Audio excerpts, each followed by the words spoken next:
Halo, selamat datang di kuliah Formulasi Produk Pangan dan Kemurgi. Kali ini kita akan membahas materi ke-9 dari kuliah ini, yaitu potensi minyak dan lemak nabati di Indonesia untuk bahan penyusun kosmetik. Setelah membahas materi sebelumnya, kalian tentu familiar dengan komponen-komponen berikut. Apakah kalian tahu apa persamaan mereka? Ya, mereka memiliki kekerabatan yang dekat dengan minyak-minyak nabati. Banyak sekali komponen penyusun kosmetik yang merupakan turunan dari minyak nabati. Mari kita bahas beberapa contoh yang banyak digunakan.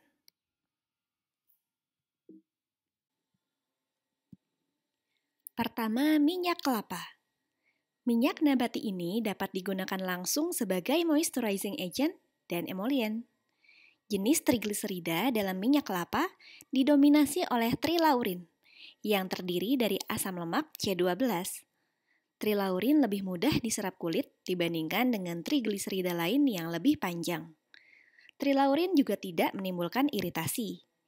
Dari 3 juta ton minyak kelapa yang diproduksi di dunia per tahunnya, Indonesia menyumbang hampir 30%-nya. Dari volume produksi ini, Indonesia merupakan produsen minyak kelapa nomor 2 dan produsen kelapa nomor 1 di dunia.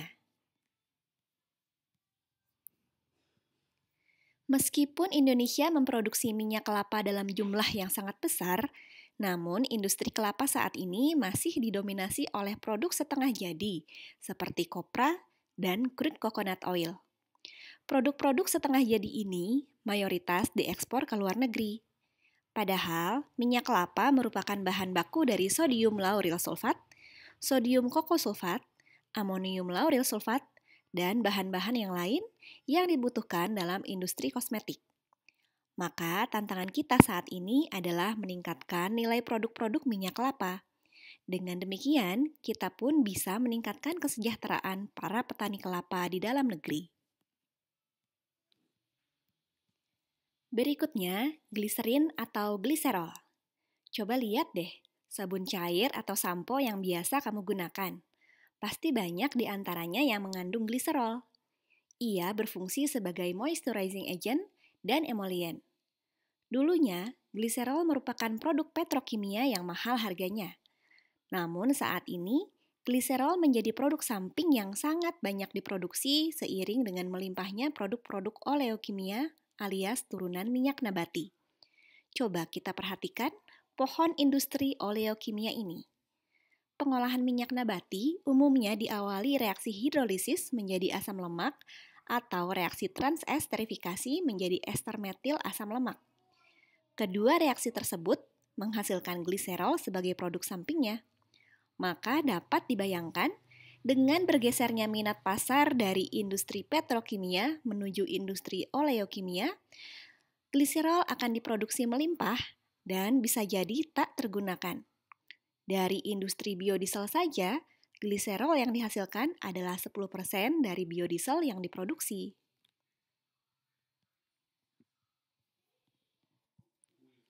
Maka saat ini, berbagai riset tengah dikembangkan untuk memanfaatkan gliserol dari industri oleokimia.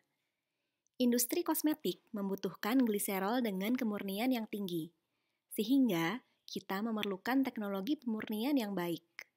Kita akan ambil salah satu artikel ilmiah mengenai proses pemurnian gliserol dari hasil produksi biodiesel. Gliserol dari industri biodiesel masih mengandung pengotor berupa katalis, asam lemak, metanol, dan air. Dalam artikel ini, gliserol kotor dicampurkan dulu dengan asam fosfat untuk menetralkan katalis produksi biodiesel yang bersifat basah. Pencampuran dilakukan pada suhu 60 derajat Celcius untuk menjaga viskositas campuran tetap rendah sehingga dapat teraduk dengan baik. Lalu dilakukan penyaringan bertahap untuk menyingkirkan garam kalium fosfat yang terbentuk. Selanjutnya dilakukan distilasi untuk memisahkan fraksi air dan metanol. Distilasi dilakukan secara vakum supaya dapat berlangsung di bawah 120 derajat Celcius, sehingga menghindari degradasi termal gliserol. Proses ini diakhiri dengan adsorpsi menggunakan karbon aktif. Dari penelitian ini, kemurnian yang dicapai tidak lebih dari 80%. Masih belum mencapai pharmaceutical grade kan? Nah, tantangan kita hari ini adalah memurnikan gliserol hingga bisa mencapai kemurnian yang cukup tinggi. Selanjutnya, propilen glikol. Senyawa ini digunakan sebagai pelarut sekaligus moisturizing agent. Biasanya, propilen glikol dibuat dari propilen oxide yang merupakan produk petrokimia. Namun, belakangan ini sudah banyak yang mengembangkan propilen glikol dari gliserol, seiring dengan meningkatnya produksi gliserol dari industri oleokimia. Apalagi, kegunaan propilen glikol tidak hanya untuk industri kosmetik saja.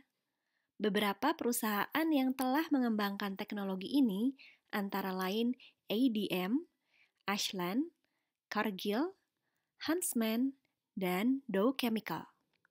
ADM Amerika telah berhasil memproduksi bio-based propylene glycol sejak tahun 2011 dengan kapasitas 100 kiloton per tahun. Bahkan, ia mengembangkan juga produksi bio-based propylene glycol dengan sorbitol dan dextrose dari pabriknya. Rute-rute teknologi potensial untuk produksi propilen glikol yang terpublikasi tidak hanya satu atau dua loh. Sebagai produsen minyak nabati terbesar dan negara penghasil biodiesel ketiga terbesar saat ini, kapan ya Indonesia bisa memproduksi bio-based propilen glikol sendiri?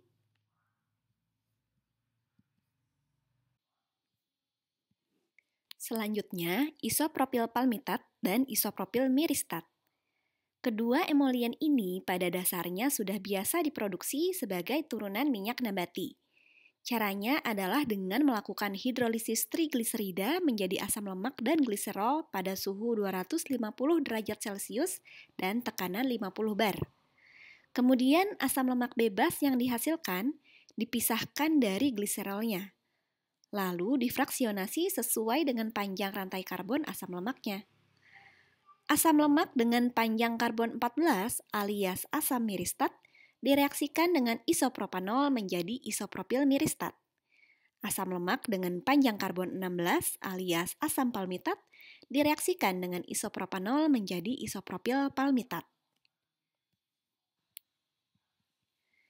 Minyak nabati apa sih yang dapat digunakan untuk menghasilkan asam miristat dan asam palmitat? Kalau dilihat dari komposisinya, asam palmitat banyak dihasilkan dari minyak kelapa sawit. Sementara asam miristat bisa kita dapatkan dari minyak inti sawit dan minyak kelapa. By the way, sebagai emolian, sebetulnya isopropil miristat lebih disukai daripada isopropil palmitat karena lebih mudah diserap kulit. Dan asam miristat sebetulnya sangat banyak terkandung dalam lemak biji pala. Indonesia merupakan pemasok terbesar biji pala di dunia loh.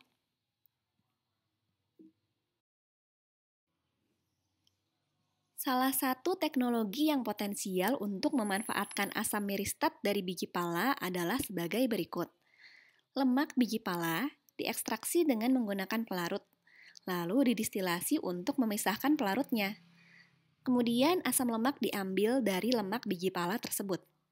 Agar sebanyak mungkin asam miristat dapat diperoleh dengan murni, dilakukan reaksi interesterifikasi terarah untuk mengumpulkan asam miristat dalam bentuk trimeristin. Trimeristin dapat dipisahkan dari lemak biji pala dengan kristalisasi dan pencucian.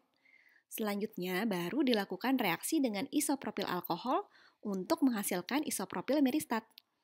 Bukannya pamer penelitian sendiri ya, tapi rute ini tidak membutuhkan hidrolisis bertekanan ekstrim seperti proses konvensional di slide sebelumnya. Ini hanya salah satu contoh pemanfaatan sumber minyak atau lemak nabati dari Indonesia.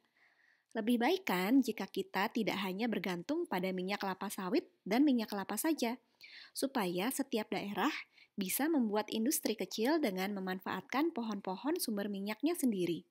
Apalagi jika kita bisa menyediakan teknologi yang sederhana untuk dipakai di daerah terpencil. Oke, setelah kami menjelaskan, sekarang saatnya kalian yang mengeksplor. Cari artikel ilmiah dengan teknologi yang potensial untuk memproduksi bahan komponen penyusun kosmetik dari turunan minyak atau lemak nabati. Artikelnya tidak boleh terlalu lama ya usianya. Lalu tuliskan bahan baku serta produk yang dihasilkan, diagram alir proses dalam bentuk block flow diagram, alasan mengapa kalian menganggap teknologi ini menarik, serta tantangan yang mungkin akan dihadapi dalam aplikasinya. Kirimkan tugas ini sesuai instruksi yang ada di web Canvas ya. Silakan kerjakan tugasmu sebaik mungkin. Sekian dari kami, dan terima kasih.